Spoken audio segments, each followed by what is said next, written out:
গান আসলে প্রমোশনাল গান হিসেবে মমতাজ আপার একটা গান ছিল, তারপরে অনুপম রয়ের একটি গান আছে, তারপরে আছে আপনার একটা এন্ড স্ক্রোল আছে যেটা অনময় বিশ্বাস নিজে লিখেছেন, তারপরে আছে আরেকটি মানে সেটা হলো লালন গীতি একটি গান, সেটাও একটু করে ব্যবহার হয়েছে, কিন্তু সব গানগুলো আসলে সঙ্গতভাবেই এসছে, মানে কোনো বা অন্যভাবে আসেনি, যে অ্যাব্রাপ্টলি আসেনি বা জোর করে দিয়ে দেওয়া হয়নি, এমন করে হয়নি আসলে।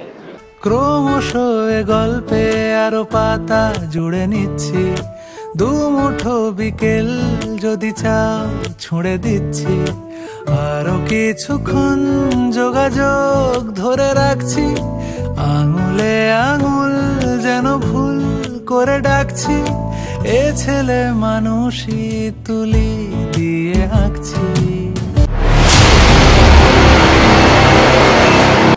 প্রিয় দর্শক, আমাদের দেবী সিনেমার প্রচারণার সঙ্গে আছে ক্রিয়েটিভ সলিউশন, এবং আমি বলতে চাই তাদের এই প্রচারণাতে আপনারা সায় দিয়ে সবাই আসবেন, হলে এসে দেবী সিনেমাটি দেখবেন, তাহলে তাদের এই কার্যক্রমটাও অনেক সাফল্যমণ্ডিত হবে। ধন্যবাদ ক্রিয়েটিভ সলিউশন।